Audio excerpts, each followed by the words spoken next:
বিয়ে হওয়া হলো 17 বছর, এখনও বাচ্চা কাচ্চা হচ্ছে না।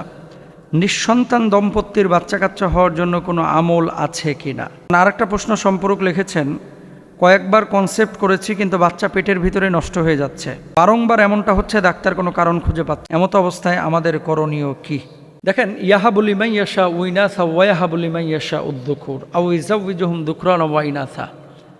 সন্তান দানের একমাত্র মালিক হচ্ছে আল্লাহ সুবহানাহু ওয়া তাআলা। তিনি যাকে ইচ্ছে ছেলে দান করেন, যাকে ইচ্ছে মেয়ে দান করেন, যাকে ইচ্ছে ছেলেও দেন না, মেয়েও দেন না, বন্ধা করে রেখে দেন। 17 বছর মাত্র কয়েকদিন। ইব্রাহিম আলাইহিস সালাতু ওয়াস সালাম বাপ হয়েছে 82 বছরে, সুবহানাল্লাহ। তো তিনি যদি 82 বছরে বাবা হতে পারেন, আপনারাও বাবা মা হতে পারবেন ইনশাল্লাহ। আরও সময় চলে গেল, কোনো সমস্যা নেই, কিন্তু আল্লাহর ইশারা হওয়া লাগবে। এখন আপনার প্রশ্নটা যে কি করলে হবে? পেটের ভিতরে বাচ্চা আসছে, নষ্ট হয়ে যাচ্ছে। আপনি একটা কাজ করতে পারেন। প্রথমত, যদি এরকম হয় যে ডাক্তার রোগ ধরতে পারছেন না এবং মেডিকেল সায়েন্স এক্ষেত্রে কোনো দিক নির্দেশনা দিতে পারছে না, আপনি রাকির কাছে গিয়ে রুকিয়া করান। পেটের ভিতরে বাচ্চা নষ্ট হয়ে যাচ্ছে, এখানে কেউ কুফুরি টুফুরি করছে কিনা। আর নিঃসন্তান দম্পতির জন্য 1 নম্বর দোয়াটা হবে রব্বি হাবলি মিনাস সালিহিন।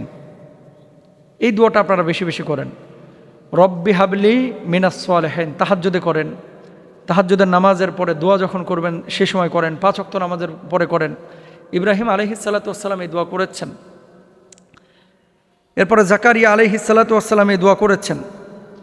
কমন একটি দোয়া আপনারা সকলে জানেন, রব্বানা হাবলানা মিন আজওয়াজিনা ওয়া যুররিয়াতিনা কুররাতা আ'ইউনিন ওয়াজআলনা লিল মুত্তাকিনা ইমামা।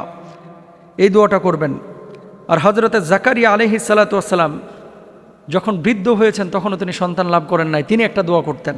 এই দোয়াটা কি? রব্বি হাবলি মিন লাদুনকা যুররিয়াতান তাইয়্যিবা ইন্নাকা সামিউদ দুআ। 5 ওয়াক্ত নামাজের পরে এটা দোয়া করেন। যদি 5 ওয়াক্ত নামাজের পরে না করতে পারেন, সকাল সন্ধ্যায় দোয়াটা করেন ইনশাআল্লাহ। বেশি বেশি যখনই ফ্রি থাকেন এই দোয়া করেন। এগুলো কিন্তু কোরআনের আয়াত। এবং আরেকটি দোয়া তিনি করেছেন, রব্বিলা তাদারনি ফারদা ওয়া আনতা খায়রুল ওয়ারিসিন। হে আমার রব, আমাকে একা রেখো না, তুমি তো সর্বোত্তম উত্তরাধিকারী। সুবহানাল্লাহ। আল্লাহর কাছে এইভাবে যখন বলবেন যে আল্লাহ, পৃথিবীর কোনো মানুষ তো সন্তান দিতে পারে না, আপনি তো দিতে পারেন, আপনি আমাকে একটা সুসন্তান দেন না আল্লাহ। আপনি এভাবে আল্লাহকে বলেন, রব্বিলা তাদারনি ফারদা ওয়া আনতা খায়রুল ওয়ারিসিন। সকালে বলেন, বিকালে বলেন, সন্ধ্যায় বলেন, রাতে বলেন, 5 ওয়াক্ত নামাজের পরে বলেন। এরপরে রব্বি হাবলি মিনাস সালিহিন, এটা তো একটু আগেই বলেছি। 5 নম্বরে আল্লাহর খাঁটি বান্দাদের দোয়া। আল্লাহর খাঁটি বান্দাদের দোয়া হয়েছে শুরুতে যেটা বলেছি, রব্বানা হাবলানা মিন আজওয়াজিনা ওয়া যুররিয়াতিনা কুররাতা আ'ইউন ওয়াজআলনা লিল মুত্তাকিনা ইমামা। দেখেন, আল্লাহ আপনাকে একজন সন্তান দিলেন এবং এটা দুষ্ট সন্তান দিলেন, লাভটা কি? এর চাইতে নিঃসন্তান থাকাই তো ভালো। আর যদি সন্তান এমন সন্তান যেটা আপনার নাজাতের ওসিলা হবে, আপনার চোখের প্রশান্তির কারণ হবে, এমন সন্তান আপনি চাইবেন আল্লাহর কাছে।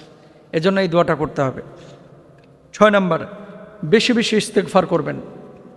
আস্তাগফিরুল্লাহ আস্তাগফিরুল্লাহ আস্তাগফিরুল্লাহ। গুনাহমুক্ত জীবনযাপন করবেন। নিয়মিত ইস্তেগফার করলে আসমানি বারাকার দরওয়াজা আল্লাহ তাআলা আপনার জন্য একেবারে উন্মুক্ত করে দেবেন।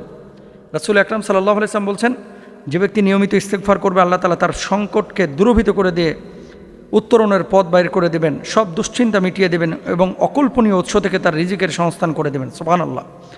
সন্তান সন্ততি এটাও কিন্তু একটা রিজিকের অন্তর্ভুক্ত।